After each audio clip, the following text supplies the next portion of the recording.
when you are in the simulator. For the draft is 10.9. Okay. Okay. Let me rub this. Get it out on the board.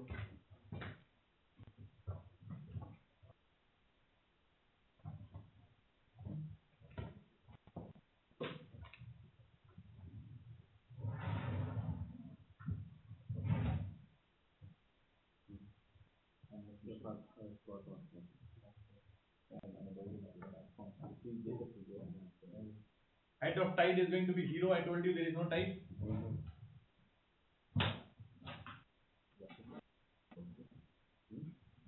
Minimum channel depth is first is 36 meters. Yeah, first leg.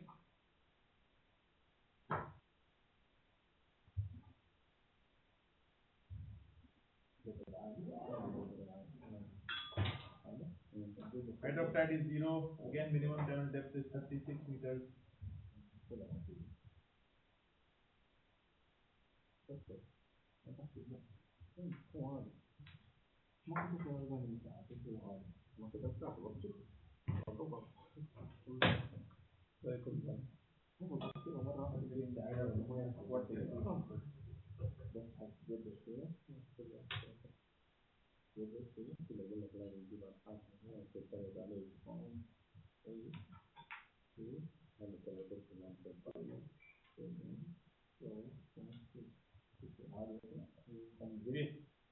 We have to do the squat calculation first. Length between perpendicular. Can you check the length between perpendicular from your ship's details?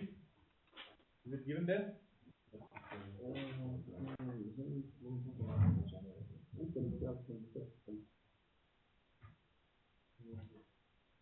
It is 274.3 a ship's length. LPG length between perpendicular. 216.8. 216.8. Okay. Your beam is that is your 43.3. Yeah. Your forward draft was 10.9. Aft draft is 10.9. What is your displacement? Displacement is 89634. And your speed is 12 knots. Water depth is 36 meters. So your squat initially.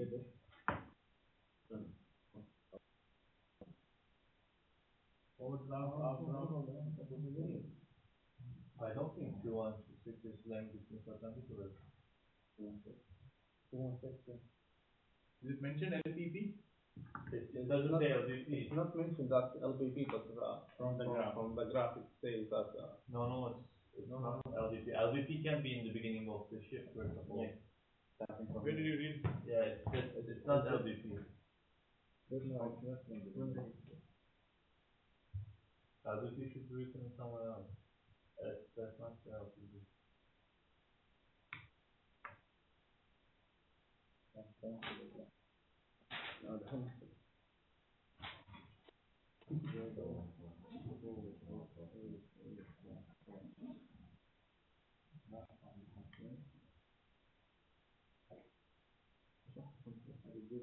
why I was wondering how the LPP of ship so big, so less.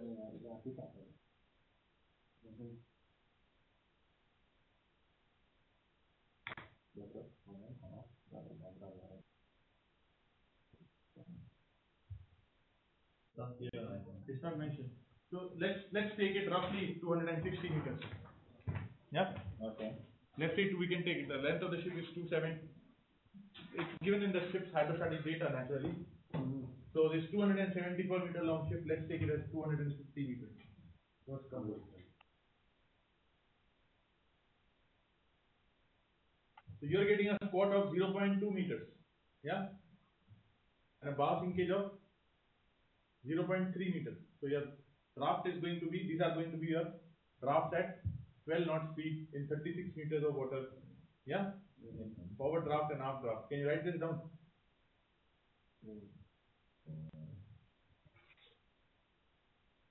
So you can minus this draft from the 36 meters and you can get your underkeel clearance. Now we are going to continue reducing the depth. Can you write these two details down? I'm going to create a table here.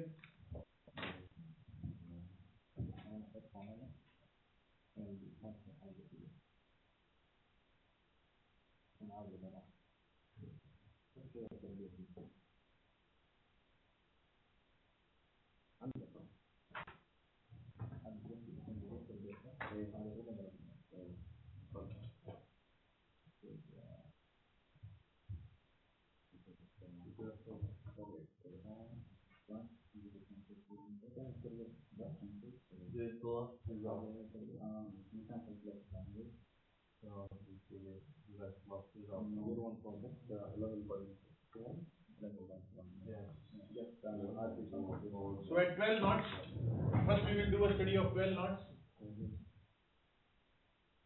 So what is our first depth? 36 meters. Yes. So you are getting a forward draft of 11.31. aft draft. I think it's the forward draft is 11.2. And the aft draft is 11.13.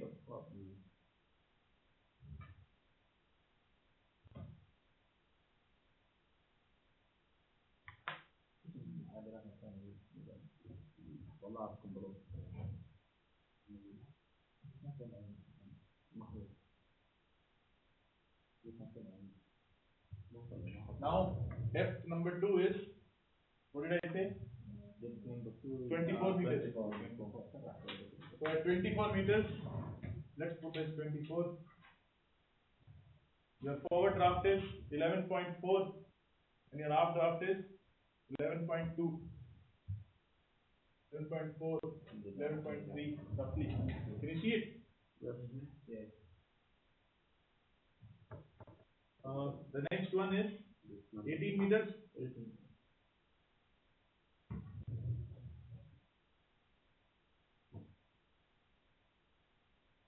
11.5, 11.4 roughly you can say. And at 15 meters,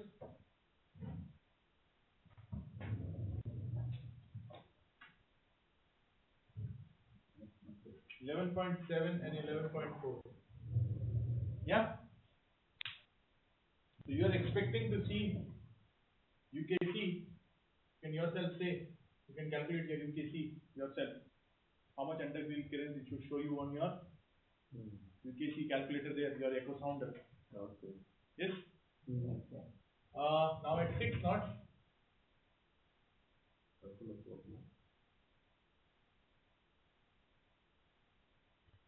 So half it. Multiplied by 2. At 6 knots, we will change figures here. Speed 6 knots.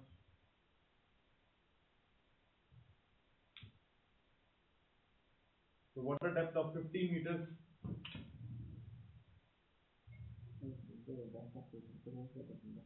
11.1 and 11.0. Can you see it? At 18 meters.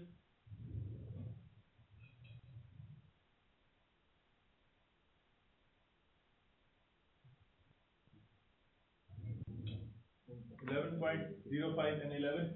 So you can see again 11.1 and 11 roughly at 24 meters.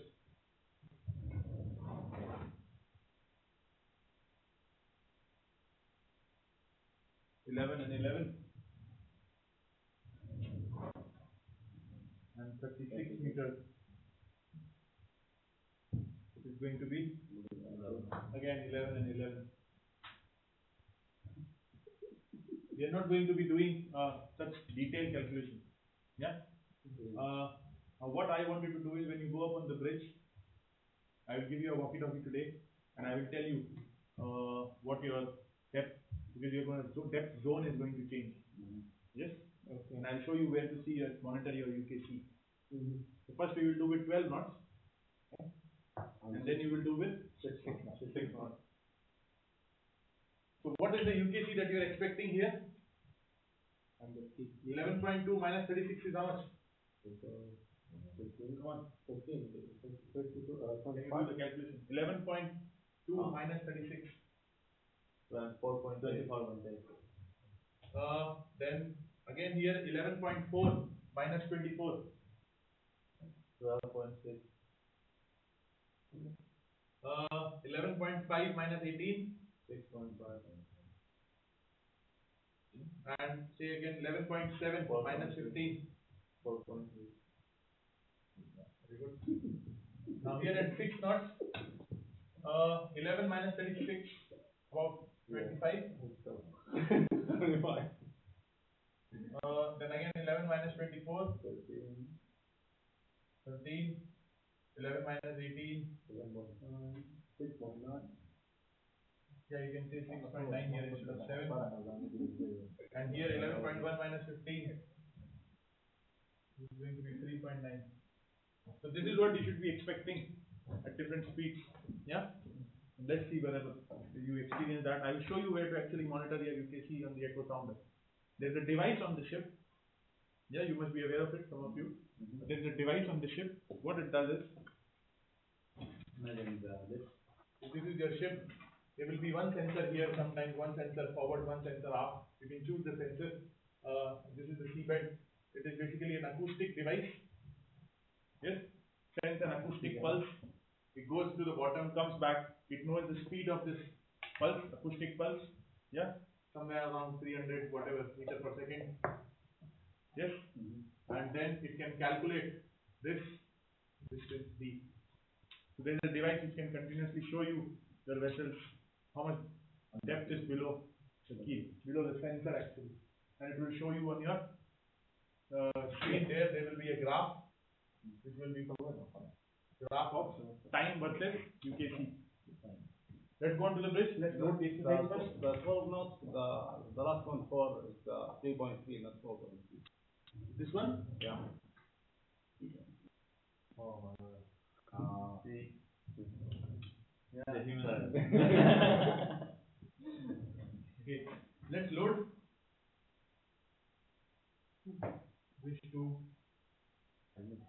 Yo, we're able to watch these like record this on from website. How we can see. From troubleshooting. Sorry? I will ask you after the end of the module. So, as we did the previous module. So, they will not want to ask us what is the module. We would like, for example, So it's not really like example everything. For example, you were entering the length of the ship. We will have like the details and 50 page homework, all like calculating of it. Okay, you have your two ships. Both the exercises have been loaded into the two bridges. You can step. Your vessel is on autopilot. Let's go on to the bridge. You don't have to do anything, you just have to monitor how your vessel is turning along the course and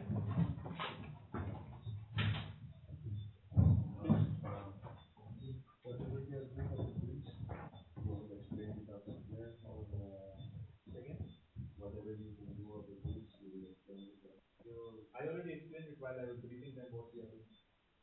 So, you have not This one? Yeah. I don't know how to open the microphone and the camera, what is the reach there?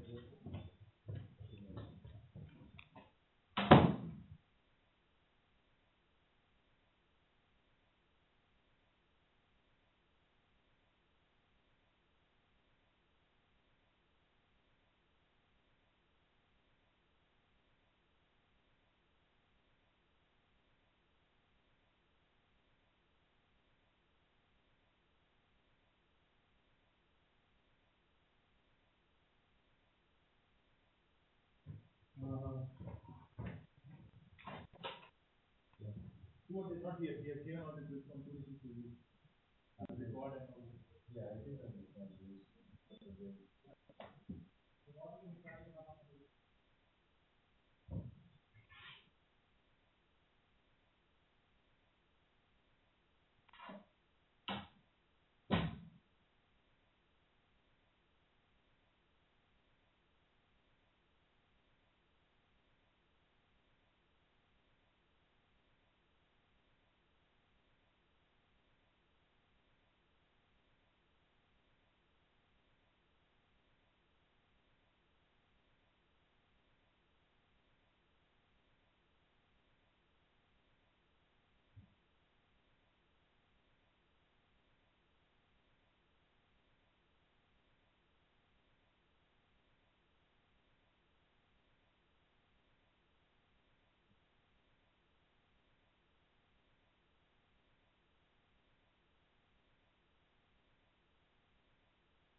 We are ready, let's do the exercise.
You can do some brief explanation Yeah. of the two, three things just to the distance learner know what we are looking for.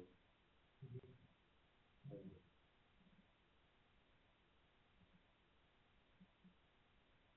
the microphone and the camera is open, so when you are okay, you can start. Now, Oh, whenever you want. It's not I will do it when I do the debrief. whatever you want, whatever you want.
What I'm going to do is I'm going to increase the time.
Did you write down all the UKGs that you observed?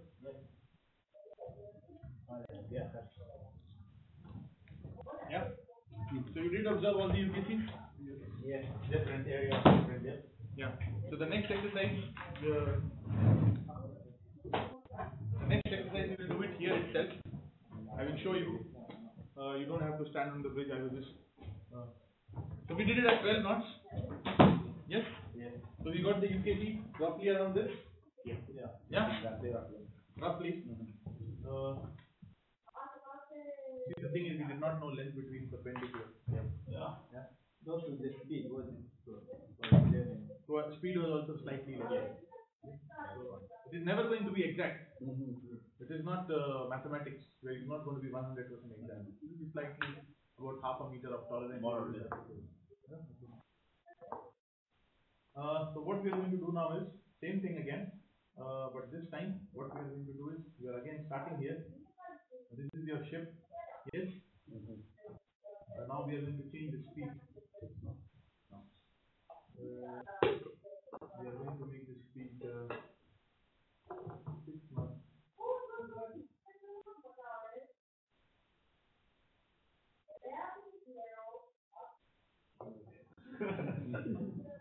Now you know.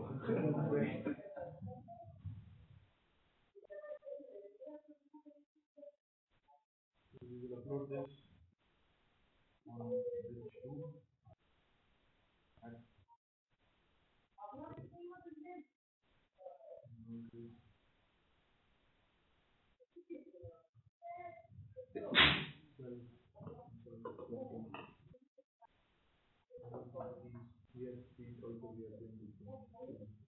and we don't need to load it on two ships. Yeah, all of you are here. I'll just close this. So one bridge is more than enough.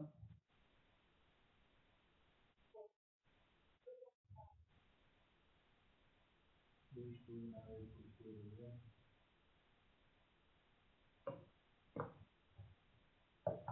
So you are starting with this is bridge number 2. This is what you are observing. So we are starting again with the 25 meters of UKC. So we will keep this here as well for you to view it continuously. And here in this corner.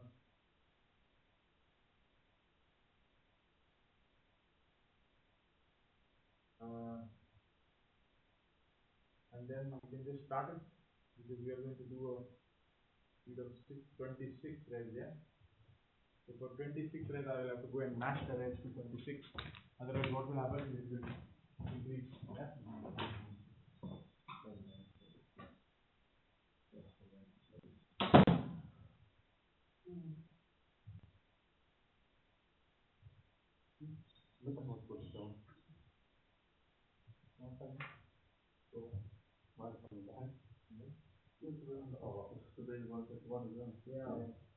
Not good at all.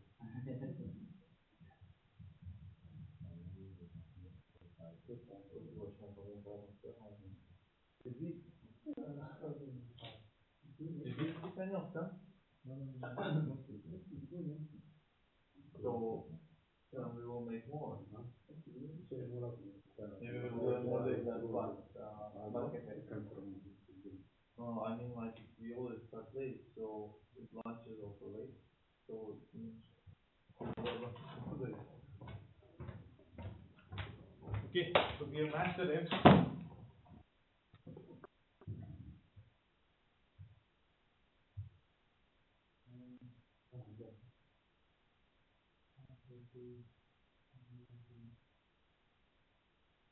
Okay, we can record it. Leo? Yeah. Everything is recorded. Now it's recording? Yeah. Now I can talk? From previous. Yeah. So, okay. So what we are going to do is, what we did is we saw a video in the morning about squat. Then we looked into some squat calculations, gave you the formula for squat. Then we did the calculation for squat from the previously prepared Excel sheet. Yes?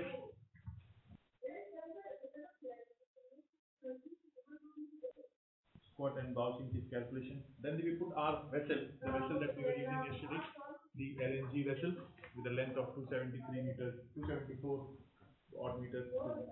beam of 43 meters and some even keel draft of 10.9 meters. So then we put the ship in a Suez Canal and we artificially created 4 different depth zones. Yeah, one depth zone of 36 meters, one depth zone of 24 meters, one depth zone of 18 meters, and one depth zone of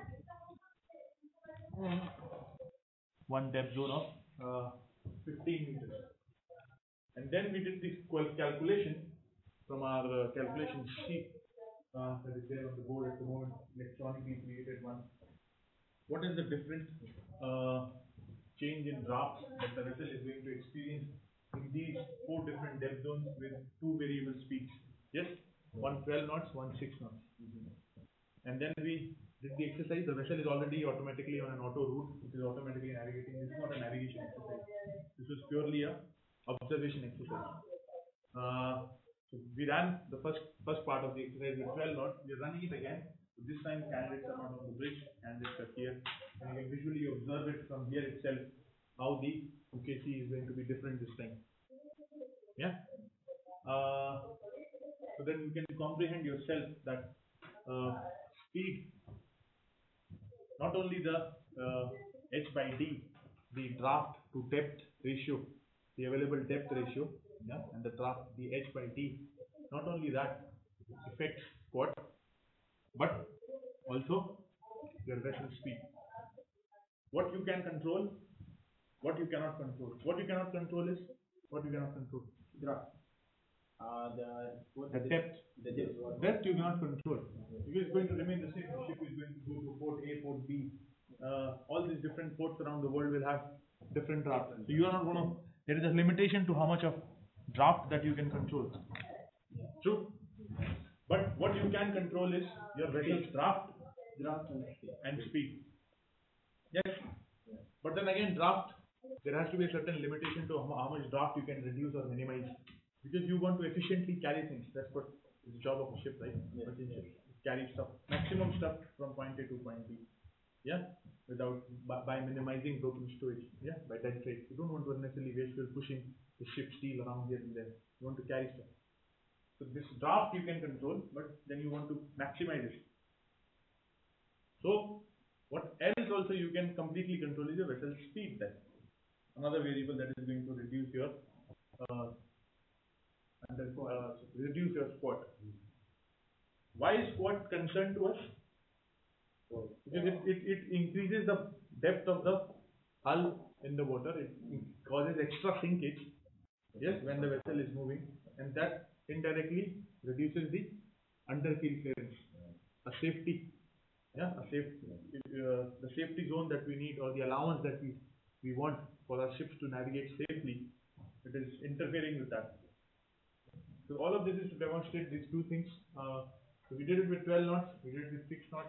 We could have done it faster as well if you like, at 18 knots. Do you want to see? It will not take much time. But first we will do with 6 knots. Okay? So this is what we did. So did I brief you enough? Any doubt? There is no question from. No question yet, yeah? So that's good.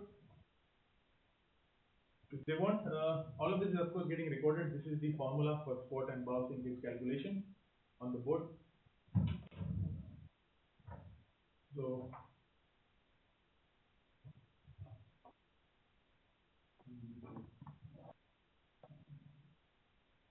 okay. This is the formula for bow and squat sinkage calculation. This has been prepared into an Excel sheet. We prepared Excel sheet. The method that we are using is the Tuck-Taylor's method. And initially we saw the video. I think you were not there to capture the video, I believe you. Has the video get captured? The one we showed earlier? Okay. Alright. Moving on, let's do the simulator exercise. Let's switch it back to the simulator model here. This is the echo sounder here, as you can see around here. Yeah, like I showed you on the bridge, remotely access it from here. This is your ship. We are just loading one bridge at the moment, and yeah, you want to see, the candidates wish to see, they can see the ship as well, what is observed from the ship.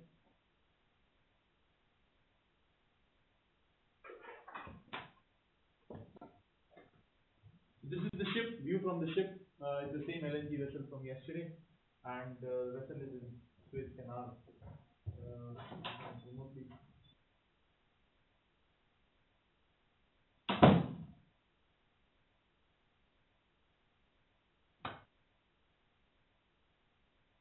So let's fire this exercise, and this time we are going to go through it a much more quicker way. There are 5 times the speed, time speed. Yeah, we're going to do it time lapsing so that we can demonstrate it again at 18 knots as well, like we want.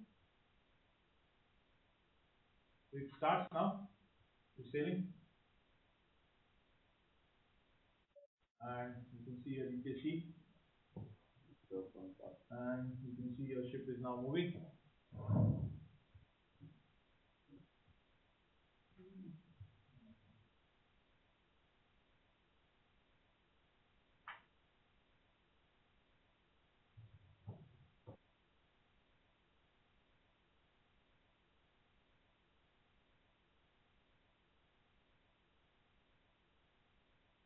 This is the route of the vessel.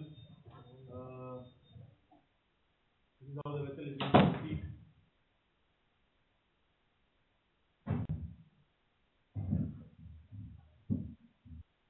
So different zones I have created along the various parts. The vessel is northbound in Suez Canal, and that is the route that is visible to you. And this is what you are observing at the station now. So now we are starting with a UKC of. See, the UKC has increased. Yeah, 25.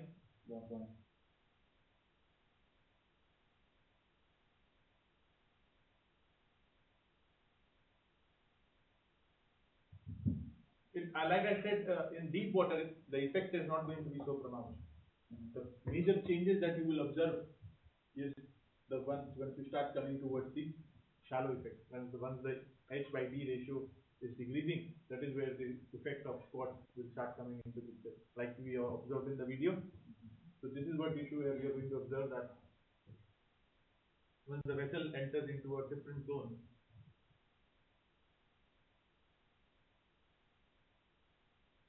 so the vessel is going to enter towards the zone of 24 meters of draft, somewhere around here.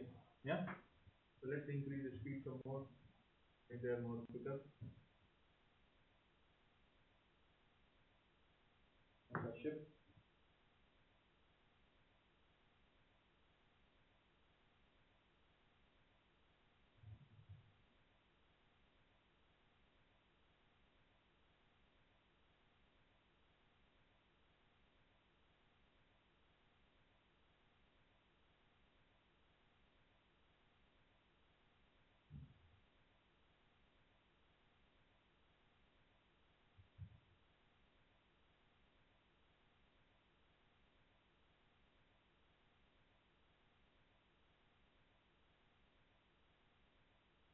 You are going to observe now very soon the sensor is going to tell you, here you go, 13.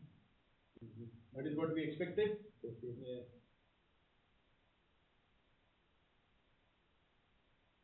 And it is going to further go down.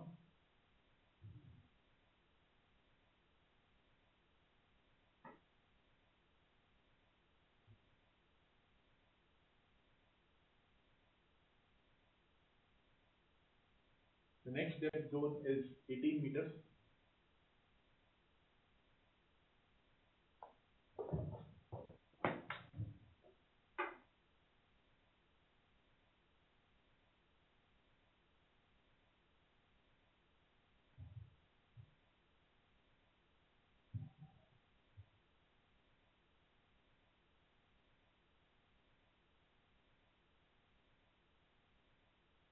What I can do is I can artificially change the depth here to 18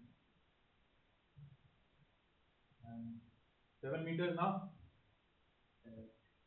0.9. That is what we expected to see. Yes. The depth zone of 18 meters. We're getting an UKC of 7. And change this to 16. and let's change this to 15. And you can see it is dropped down to almost 4. Effective? Yes. So you can hear about, say, our calculations is alright. That is what it is. Now, if we do it at a, let's pause this exercise for a moment. And now let's do it at a faster speed.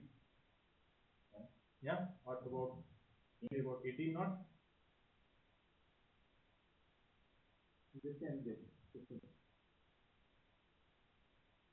Depth we will keep reducing. We will start with different depths. And we'll very quickly see.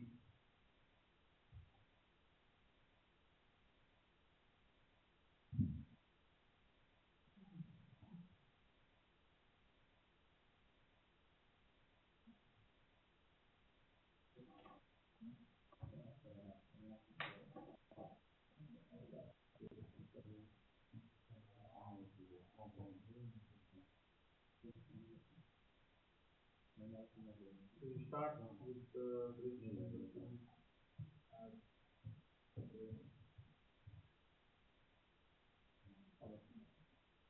The ship is going to start with the speed of about 18 knots. I will go and move the telegraph on the bridge.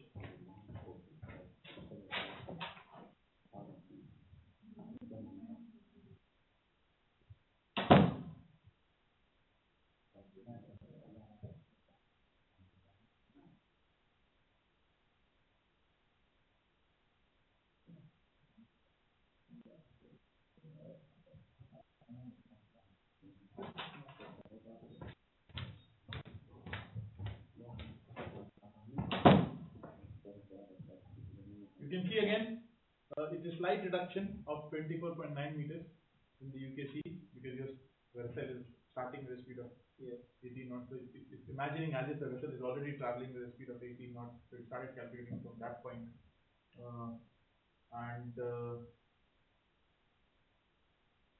Yeah, I think we can start it, play it, and see how the UKCs are going to change. Let's increase the speed. So it's starting with 25 meters, and if I want to change the depth zone that we are in, general properties, and we are expecting it to be 24. Next depth zone, and you can see 12.8. Yeah. And to increase the depth some more, like 6.5. Reduction about almost half a meter. Yeah, reduction in UKC, and if you decrease it to further 15 meters, like 3.4. So it drops from 4 to 3.4. And if you go into a zone of, let's say, 12 meters,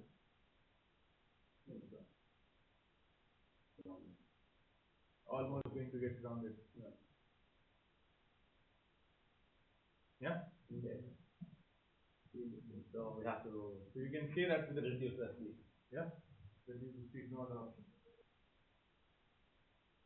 So this is what we are doing. We wanted to demonstrate. Now our next point of discussion today or briefing will be interaction. So I'll show you a brief video first. So you will write down the points in the brief video, how ships interact when they overtake each other or when they pass each other in a confined space. Okay? Interaction will only be, what is interaction, to be honest?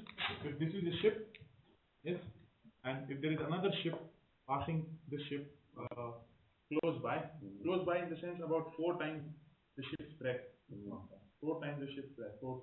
If it is that close, then interaction will start happening. And to keep things simple, let's try to imagine there is another ship of the same design, everything same of this one.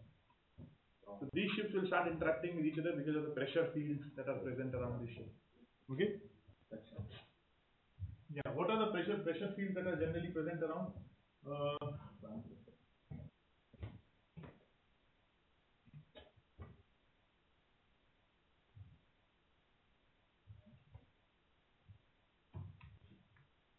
Any questions relating to the previous squat effect?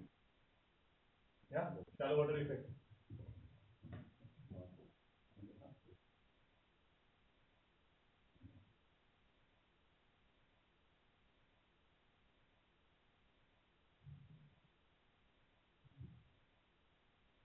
Okay. Right.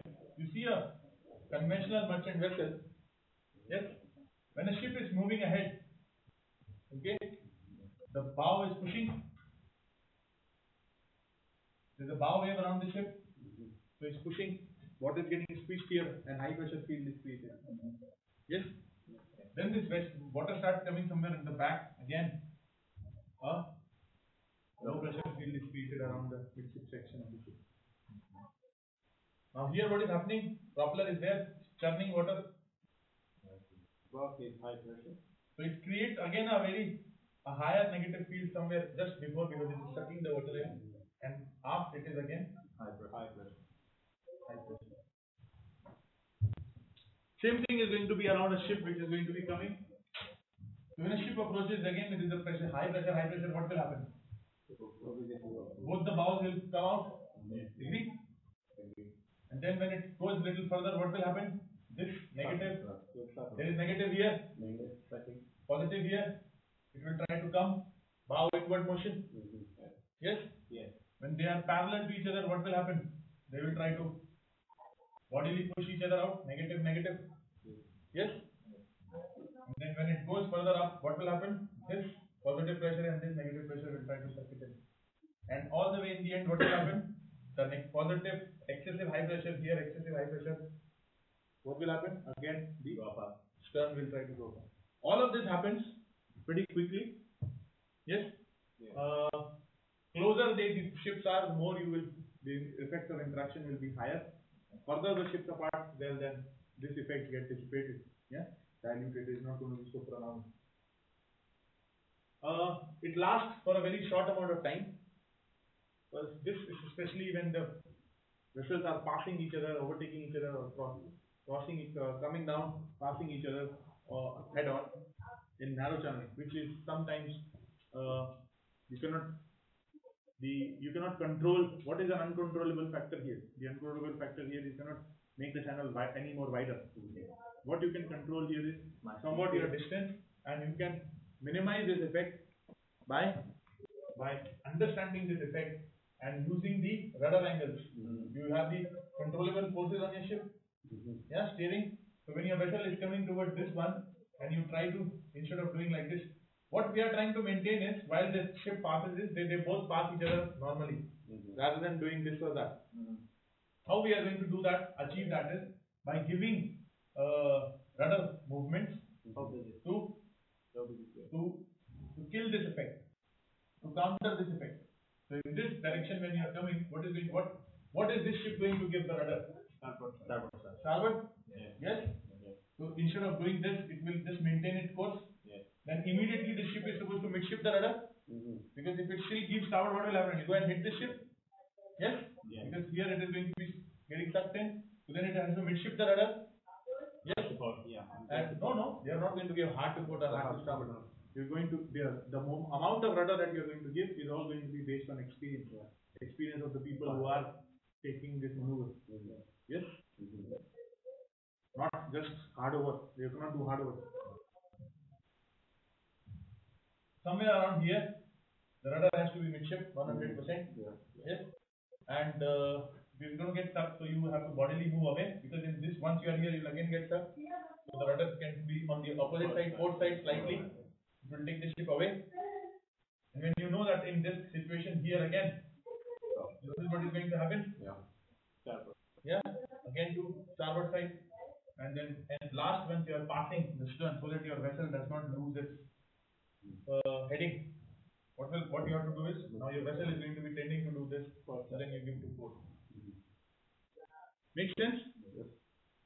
Also, why it is done right in the end is because once you have already passed, you will be wondering why are we giving rudder. You are going to give rudder is because if your vessel does this, you will end up, and the channel is already narrow enough. Your vessel will lose its control and go and hit some buoys or start going towards the bank of the channel. We're going to watch a video. Did you understand this? Yes. So we're going to watch a short video here, and the video here is related to the interaction.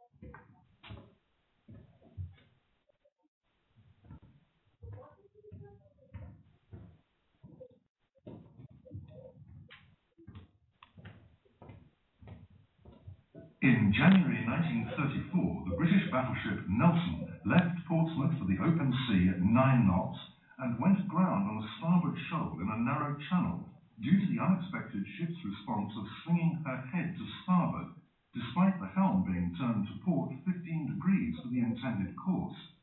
The reason for this grounding was a typical bank effect.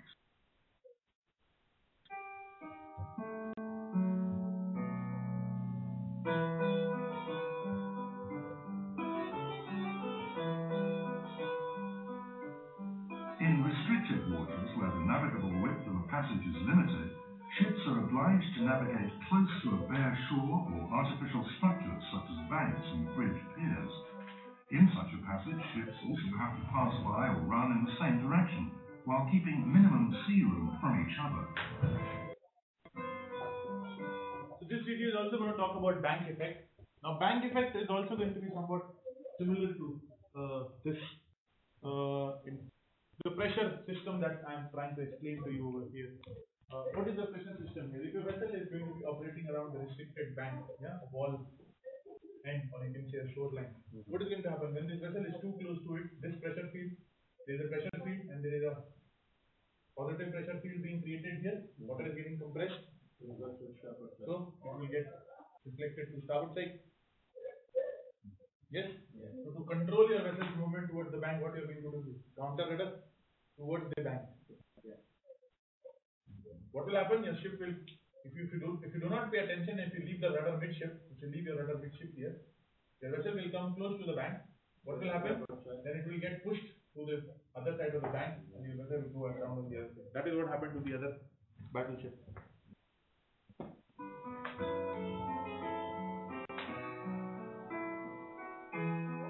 Under such circumstances, a ship's motion may be largely affected by interference between two ships passing by and going in the same direction in close proximity, and bank effects due to banks, bridge piers, and sea bottom contours.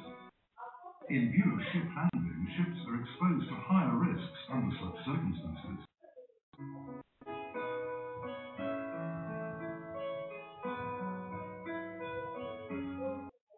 Such phenomena affect any ship, regardless of size, when it enters restricted waters. We shall see how a bank effect acts on a ship's steerability.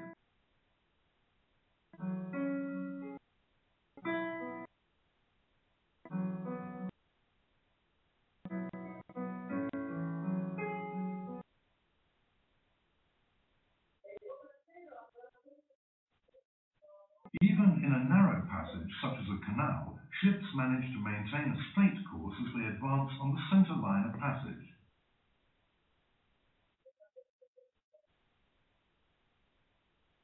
By contrast, when a ship's track deviates to either side of the centre line of a passage, the ship moves with its hull as a whole being pulled closer to the bank, while its bow is repelled from the bank.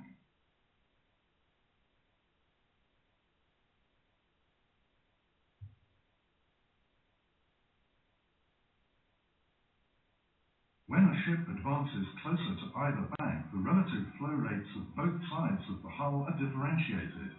In the space between the closer bank and the ship's hull, the relative flow rate becomes larger, resulting resulting in smaller fluid pressure compared to the other side of the ship. This is why the ship is pulled to the closer bank. On the contrary, water level rises up the bow because displaced water mass is accumulated in the confined space between the closer bank and the ship's hull. This water level makes a repulsive force to turn the ship's bow outward. This means the generation of a bow outward moment.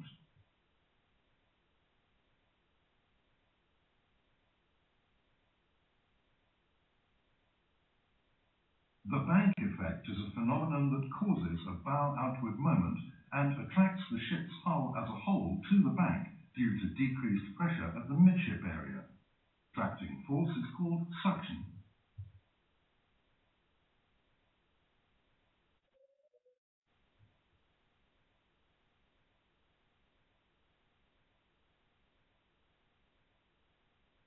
An inclination of the sea bottom may also cause a repulsive moment of the bow to make a ship's head turn toward deeper water under certain conditions.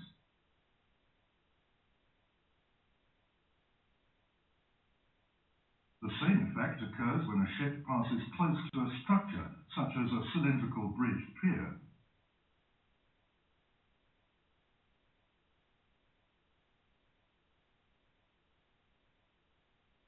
When a ship approaches a jetty like this, the same phenomenon also occurs.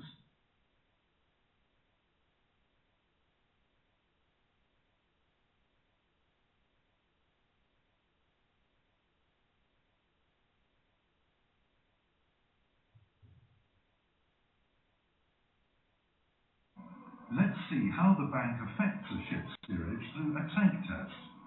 In the experiment, measurements of suction to the bank and bow outward moment are made while changing the distance between the bank and the center line of a ship, y/b, ship speed, and the ratio of the depth of water to the ship's draft, h/d.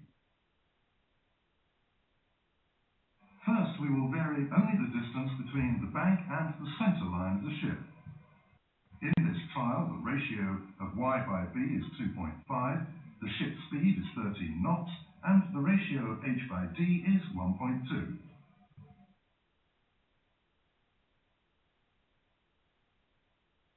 These conditions are equivalent to 7,700 ton-meters bow outward moment and 150 tons of suction to the bank of a corresponding actual ship.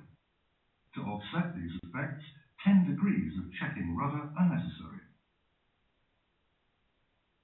Then we have a ship run closer to the bank with a y/b ratio of 1.0 while keeping the same ship speed and h/d ratio.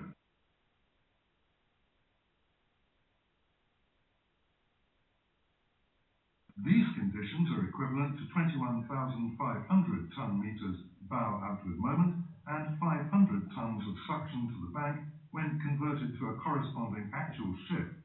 In this case, the required angle of checking rudder to offset these effects is 25 degrees.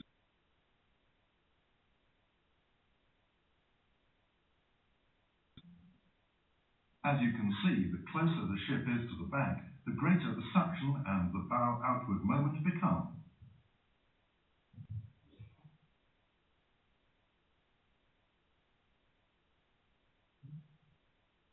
Let's look at the effect of the ship's speed. In this case, the ship's speed is 8 knots. The ratio of y/b is 2.5 and the ratio of h/d is 1.2.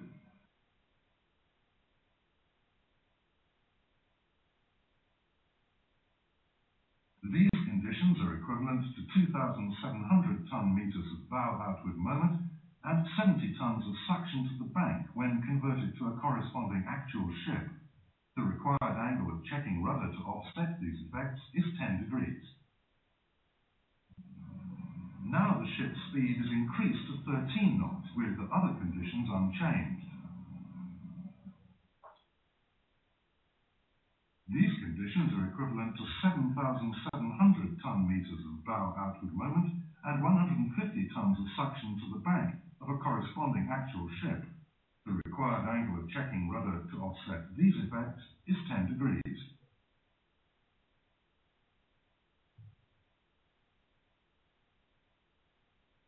the bank suction to the bank and bow outward moment increase as the ship's speed increases.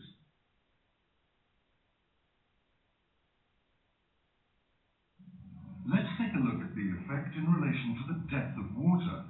The ratio of the depth of water to ship's draft, h by d, is 2.0. The ship's speed is 13 knots and the ratio of y by b is 1.0.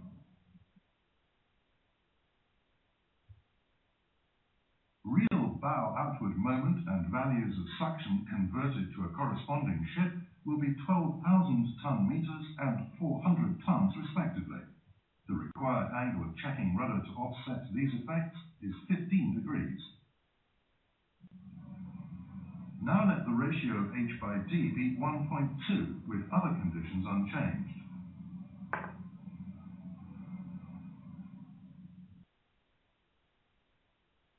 Real bow outward moment and values of suction of a corresponding actual ship will be 21,500 ton-meters and 500 tons respectively. The required angle of checking rudder to offset these effects is 25 degrees.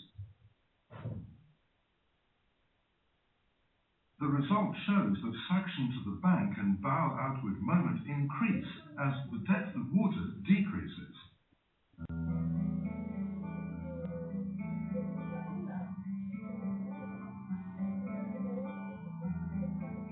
Besides, the study shows that suction to the bank and bow outward moment increase as the width of a passage decreases.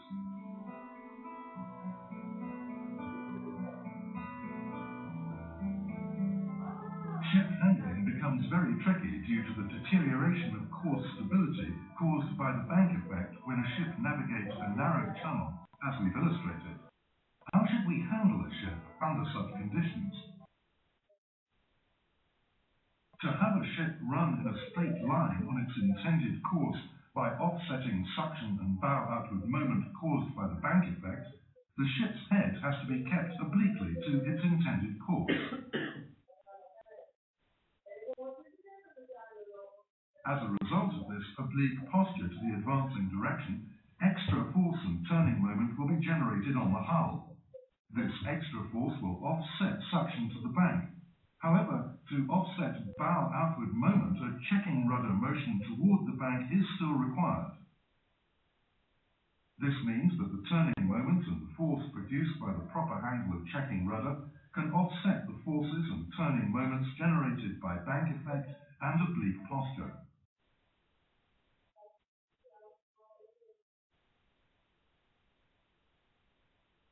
To prevent contact with the bank at the stern, it is necessary for a ship to steer toward the bank. The ship can then maintain a parallel track to the bank. The direction of checking rudder is decided depending on the side of a passage the ship intends to pass. It is starboard helm when the ship proceeds on the right side of a fairway, and port helm when the ship proceeds on the left side.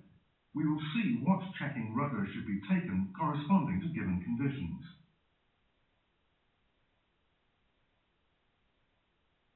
This graph gives theoretical checking rudder angles for a VLCC needed to make a ship proceed on a parallel track to the bank, corresponding to the distance between the bank and the center line of the ship, under the conditions that the width of the fairway is 218 meters, the breadth of the ship is 47.5 meters, the ship's speed is 4 knots, and the ratio of h by d is 1.9.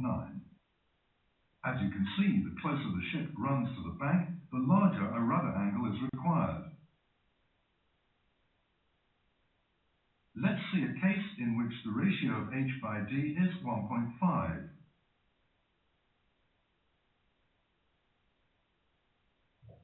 Now let the ratio of h by d be 1.2. As you can see, the required checking rudder angle increases as the ratio of water depth to ship's draft, h by d, decreases.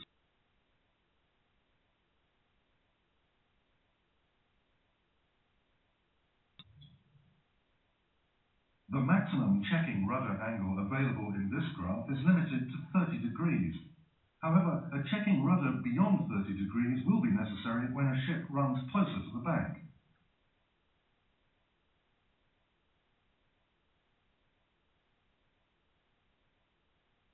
in general, we know that such a large checking rudder is not realistic, because 20 degrees or so of residual rudder angle after a required checking rudder is applied should be retained for the safe handling of a ship. The angle of the checking rudder should be maintained within plus or minus 15 degrees when the maximum designed rudder angle is settled at 35 degrees. For this reason, it's recommended that a ship that has to pass through a narrow channel should keep her course as near to the center line of the fairway as possible.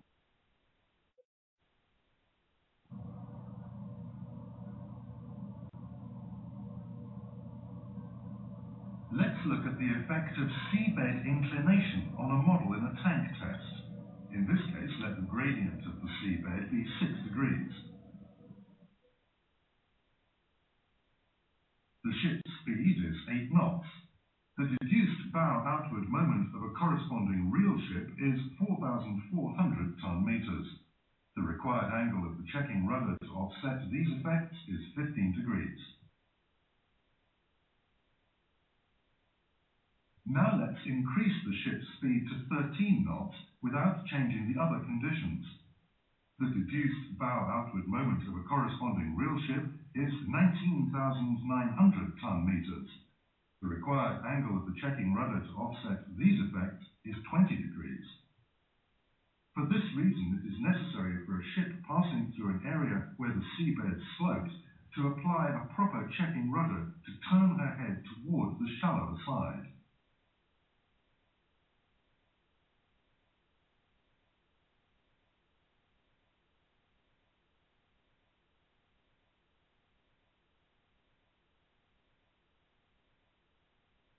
These graphs show the required angle of checking rudder to offset the turning moment of the bow corresponding to the ratio of h by d. These curves demonstrate that the shallower the depth of water becomes, the larger the angle of checking rudder is necessary to offset the increased bow outward moment.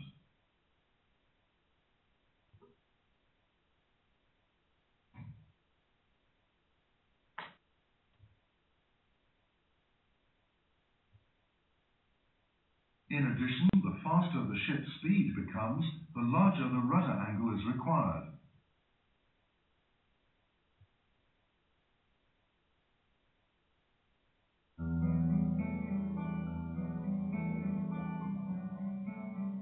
We can see how a ship behaves when she approaches the quay like this while maintaining her rudder amidships without any further steering action by changing the distance between the bank and the center line of the ship.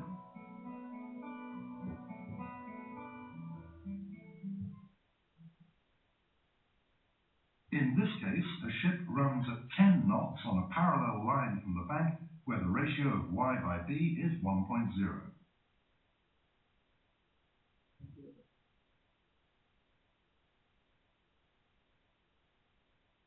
Now the ship runs at the same speed in knots on the course where the ratio of y by b is 1.5.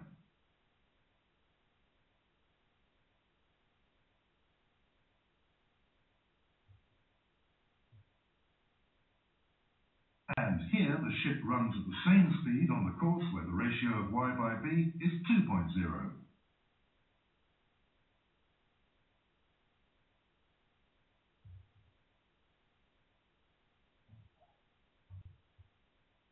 Under these conditions, it's essential for a ship approaching a quay like this to apply the relevant checking rudder, taking possible bank effect into account, and to reduce speed.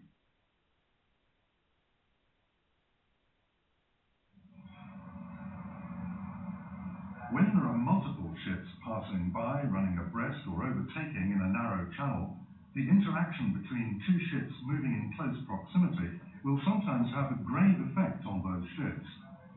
The effect of the interaction varies depending on the relative positions of the two ships.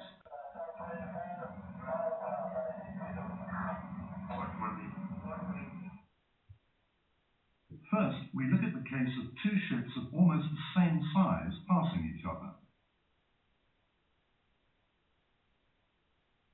When the bows of the two ships come closer within the mutual hydrodynamic range, a strong repulsive force at the midships and bow outward moment are created.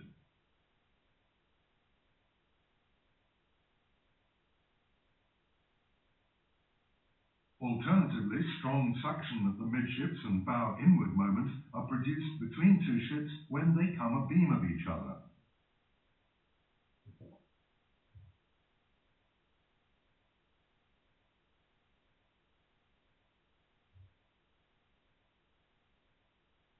When the sterns of the two ships pass each other, these effects are transformed into repulsive force and bow outward moment.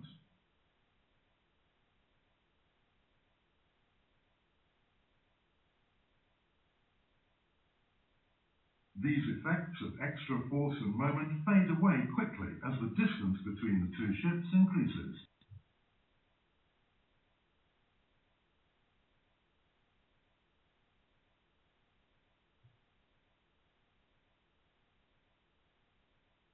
The results comparing the effects of interaction at 4 knots with those at 6 knots demonstrate that the interaction between two ships passing becomes larger and persists proportionally to ship speed.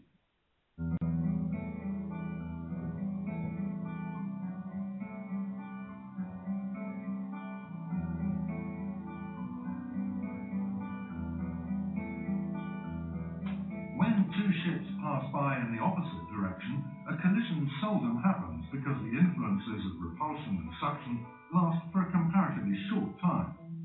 However, it should be borne in mind that the risk of contact at the stern will increase if either of them should turn its rudder in the wrong direction inadvertently. The interaction between two ships of almost the same size running abreast in the same direction or overtaking in a narrow channel also varies depending on their relative positions. In this case, the risks of rear-end collision and contact increase because the interaction between the two ships lasts for longer.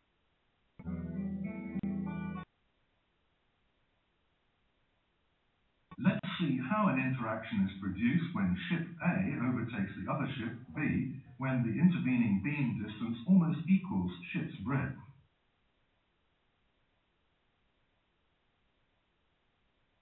The effects will be like these when the bow of ship A overtakes the stern of ship B.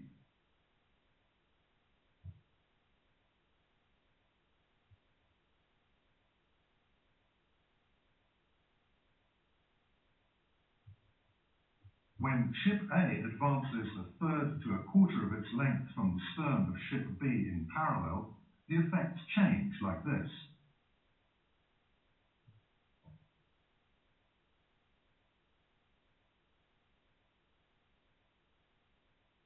When two ships run abreast, strong suction at the midships and bow outward moments are generated between them.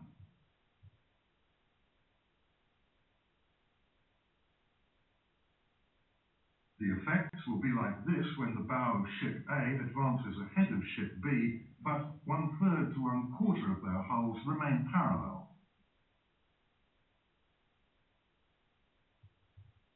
The effect will be like this when the stern of overtaking ship A comes abeam of the bow of ship B.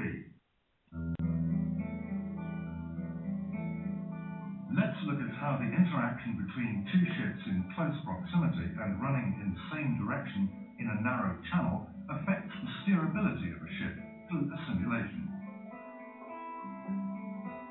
This is the case in which ship A overtakes ship B in a narrow straight channel with a width of 310 meters. The two ships are similar, and these figures represent the specifications of ship B. Ship A runs at 4.5 knots and ship B runs at 3 knots.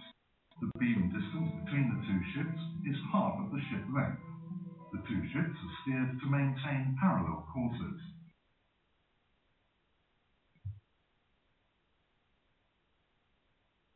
In this case, the length of ship A is 0.8 times that of ship B.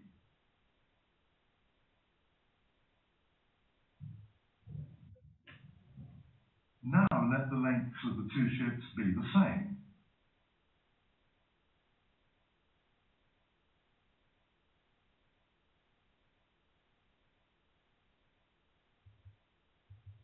Now let the length of ship A be 1.2 times that of ship B.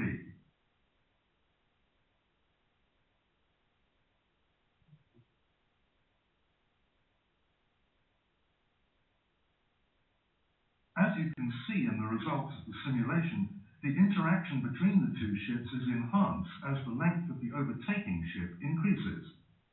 A collision occurs because the overtaken ship is pulled to the overtaking ship by suction when the ratio of the lengths of the two ships ranges around 1.2.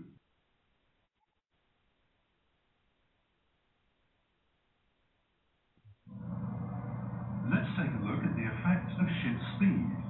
In this case, the ratio of ship speed of overtaking ship A to that of overtaken ship B is 1.2, and the beam distance between them is half of the ship length. The two ships are steered to maintain parallel courses. The simulation is made by changing the speed of overtaking ship A, maintaining the speed of overtaken ship B at 3 knots. First, let the speed of the overtaking ship A be 7.5 knots. The difference of the speed is 4.5 knots.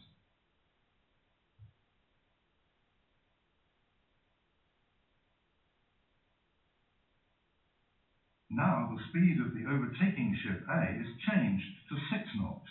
The difference of the speed is 3 knots.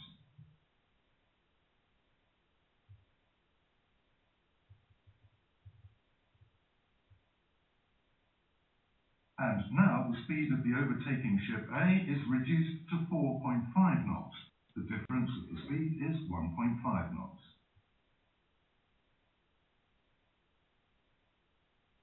You will find that the risk of collision increases as the difference between the speed of the overtaking ship and that of the overtaken ship decreases. This is because the time when the two ships run parallel in close proximity is prolonged, and the subsequent interference between the two ships lasts longer proportionally.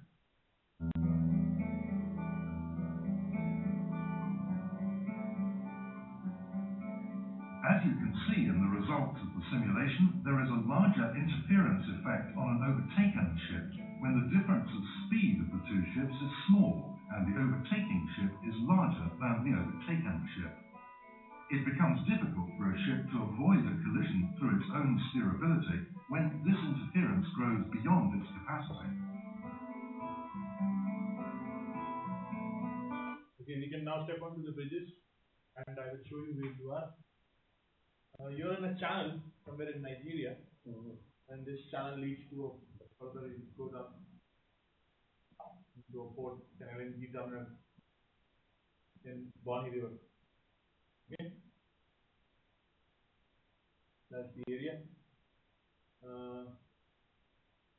So if you see from the top view, I show you. This is where your ships are at the moment. You can see yourself. Can you? Yes. Yeah. So I'm going to put the ship in. So I loaded them onto bridge 2, 3, and 4. One of you will go in this ship. One of you will go in this ship here, and keep the rudder midship. Don't go anywhere. And then you will go and you will yourself realize what is happening when you are crossing the ship. And you will also realize later on once you have crossed the ship, because it's a shallow bank, yeah.